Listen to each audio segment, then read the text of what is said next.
חזרנו, כן, נושא החנייה והקו חנייה חינם לסטודנטים לאברכים בהחלט מורה וצרה. אנחנו נמשיך להביא עוד תגובות. נושא נוסף שרצינו לעסוק בו בעיר נתניה זה נושא הארנונה הגבוהה. לא אחת אנחנו נדרשים לנושא הזה, והנה תושב שכונת אגמון נתניה שמואל לירן אלעל מארגן בחודש הקרוב הפגנת שכונות למען שוויון חלוקתי בארנונה וצדק חברתי בעיר. לירן נמצא על קו השידור. שלום לך, צהריים טוב. צהריים טובים, בועז. אני רוצה לשאול אותך כתושב העיר, מה אתה אומר על ההחלטה של המועצה, אם יש לתת תו חניה חינם לסטודנטים ולאברכים שהם תושבי נתניה? קודם כל אני מקשיב לתוכנית שלך, ואתה שאלת את השאלות הנכונות, עשית חצי מהעבודה. ברור לכולנו שמדובר פה בהחלטה פופוליסטית שלא בכדי באה ביום הסטודנט. הרי אנחנו באמת, מה קורה לנו? יש חניות, לא ידוע לי שיש חניות ספר בנתניה. עכשיו תתקן אותי אם אני טועה, אבל אני לא מכיר איזו הגדרה חוקית סוציו-אקונומית שצריך לתת הנחה לסטודנטים ואברכים. אני מכיר חנייה לנכים. זה דבר שלא נשמע כדוגמה. זאת אומרת, אתה שתושב אגמים ומשלם ארנונה אזור אחד ומיד תדבר על זה, לא תקבל תו חניה חינם. אתה תמשיך לשלם עבור החניה, אבל סטודנט ואברך מקבלים תו חניה חינם, וזה מכניס אותך. יותר מזה, דבר שאתה לא אמרת, תגיד, יש גם אברך ערבי? איך ההגדרה הזאת? מה זה נקרא? זה קאדי? מה בדיוק? כן, טוב, אנחנו מדברים על תושבי נתניה, ואנחנו יודעים שפה לא מוגדרים כל כך הרבה ערבים. מעניין אותי מה הסטודנטים הערבים יגידו על זה. כן, לא, צריך להיות תושב נתניה. השאלה האם הוא, למשל, סטודנט שלומד כאן בצחירות, האם הוא גם מקבל תו חניה חינם? כנראה שכן. אם הוא תושב נתניה וגם הוא בצחירות הוא הערבי שמקבל תו חניה חינם. טוב, ומה עם האברך הערבי? לא משנה, בוא לא ניכנס לזה. בוא נגע בנושא הארנונה. הארנונה מדברים עליה לא מעט, הנה אתה עכשיו מעלה אותה, אתה התחלת עם אחד פייסבוק ורוצה לארגן בחודש הבא הפגנה. מה בעצם הטענה העיקרית שלך כלפי העירייה? הטענה העיקרית היא טענה שאפשר להגיד שהיא טענה היסטורית. הרי ידוע לנו שיש חלוקת משאבים בלתי צודקת בנתניה, ומה שאנחנו דורשים זה דבר מאוד פשוט. אנחנו דורשים שוויון חברתי, אנחנו דורשים צדק בארנונה. לא ייתכן שבמקום אחד ישלמו ככה, לפי, אתה יודע, יש כל מיני שכונות במרכז העיר ובדרום העיר ובצפון העיר שבאופן שרירותי לגמרי משלמות ארנונה שהיא הכי גבוהה, לא בנתניה, היא הארנונה הכי גבוהה בארץ, שבהשוואה שעשינו רק בהרצליה פיתוח משלמים את הארנונה הזאת. אז אם אני מדבר איתך על 10,000 או עד 20,000 שקל בשנה, אתה תבין על מה מדובר, ואתה דיברת על היטל שמירה שיש בקרוב, אז בסדר, זה הנושא. מה אתם דורשים? כשאתם קוראים צדק שוויון חלוקתי בארנונה, מה? להוריד במקומות מסוימים ולהעלות במקומות אחרים? בסך הכל זה מתחלק, אנחנו הרי בשכונות, יש לנו חלוקה שם, יש שכונות שהן שכונות ותיקות, יש שכונות שיש שם משפרי דיור, ויש שם שכונות שיש שם תושבים צעירים, משפחות צעירות עם ילדים, עם משכנתאות. עכשיו, אנחנו בכוונה מדברים על שוויון, היות ואנחנו ראינו התבטאויות גם של ראש העיר וגם של חברי מועצת העיר נתניה, חלקם אגב תושבים של מזרח העיר, שדווקא משלמים שם פחות ארנונה, שטוענים ששם יש משפחות צעירות ועם משכנתאות ומטפלות והכל. אז אנחנו שואלים, מה עם המשפחות הצעירות של מערב העיר? מה עם המשפחות הוותיקות? זה עולה לא אחת בפרוטוקול מועצת העיר. המשפחות הוותיקות שקנו דירה, מה, אתם פתאום הם יעברו דירה? יותר מזה אני אגיד לך, יש גם תופעה של אנשים שבגלל הארנונה הנמוכה שיש במזרח העיר עוברים למזרח העיר, ומה קורה? יש צפיפות אוכלוסין במזרח העיר, ואז הם צריכים עוד משאבים ועוד בתי ספר, וזהו, זה נושא מאוד מאוד נכבד, אני יכול לדבר איתך על זה שעות.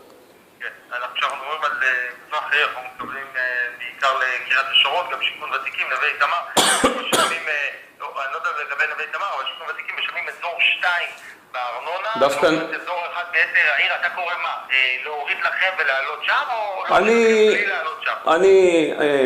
אל תתפוס אותי כאן בהצהרות של זה, אני קורא לשוויון. אם אתה שואל אותי ספציפית אלינו, אז הורדת הסיווג בכל השכונות האלה, שאצלנו לדוגמה, אנחנו חיים באתר בנייה באגמים, כנ"ל לגבי גלי ים, שעל כל דרישה שלהם בעניינים של פיתוח לעירייה, זה עניין שלוקח שנים.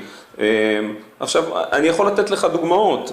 בצד המזרחי יש השקעות של עשרות מיליוני ומאות מיליוני שקלים, ויש, אתה יודע, בתי ספר, חטיבות, לדוגמה היום שמעתי שעיר ימים ופולג גם רוצים שיוקם אצלם חטיבות, ויש על זה ויכוחים וזה לא מתקדם.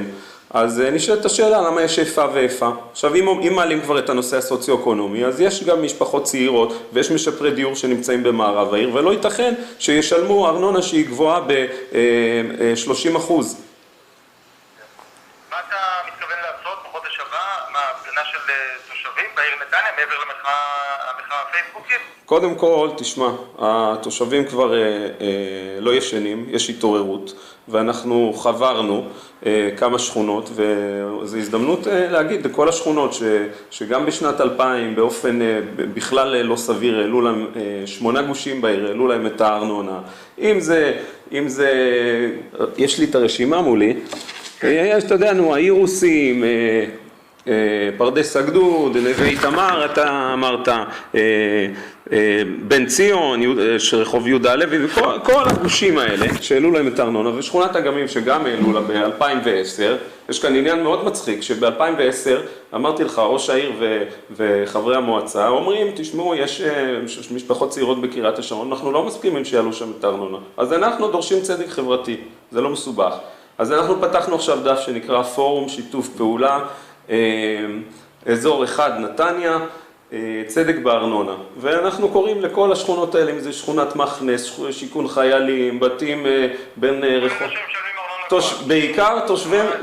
בעיקר זה בעניין מרכז ומערב העיר, שהם נאבקים, אתה לא מאמין על איזה דברים, על מתנס, על כל מיני דברים, שבמזרח העיר הם נראים דברים כאילו שהם, אתה יודע, של מה בכך שישר משקיעים ואין שום בעיה.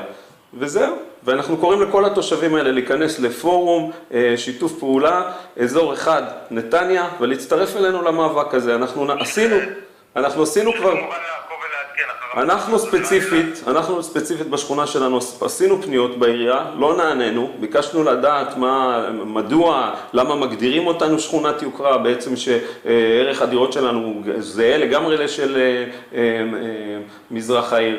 ביקשנו לקבל תשובות למה אם אנחנו אזור בפיתוח לא מחכים עד שיסיימו כאן 10 שנים את הפיתוח ומורידים לנו לסיווג 2 כמו שקיים במזרח העיר, לא קיבלנו תשובה בנושא הזה ולכן יצאנו במהלך הציבורי הזה ואני קורא לכל התושבים להתעורר.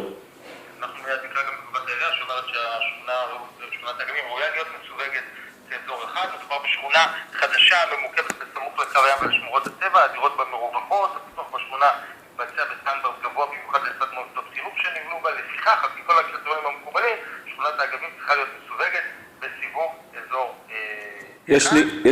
בעירייה גם מציינים שיש מועצת קיבלה החלטה להפחית את תעריף הארנונה באזור אחד ב1%, אנחנו עדיין ממתינים להחלטת משרד הפנים בבקשה זו, אני מניח שאתה לא קופץ ציפורניים, יוריד את הארנונה ב1%. אני אעלה לך, זה פשוט לעג לרש, להעלות ב40% ולהוריד ב1% זה לא רציני, מה שגם בעניין שאמרת, אם עיריית נתניה מדברת על איכות הבנייה, על הדירות, על הסטנדרטים, שתבדוק את המצב גם במזרח העיר, וזו סוגיה ידועה. אני אגב, אין לי שום דבר וכאו זה נגד תושבי קריית השרון. אנחנו, שעיריית נתניה ישברו את הראש, אבל שיעשו את השוויון הזה בעיר. ערן אלעד, תודה לך, צהריים טובים. תודה. נמשיך להזכיר, מגיע לנו גם תגובה של קריית השרון, בשם עבד, כי הזכירו כאן את השכונה, אומרים, הקריאה להעלות את הארנונה בשכונות אחרות, היא מעשה מוכרח ולא משקף התנהגות ישראלית, שכונת אגמים היא שכונה יקרה ויוקרתית בקרבת הים ולא דומה למקומה מקריית השרון, הארנונה אכן יקרה לכולנו, במיוחד לזוגות הצעירים מקריית השרון, אנו יוצאים בקריאה למצוא את הדרך להוזיל אותה בקריית השרון, תחת נטל יוקר המחיה.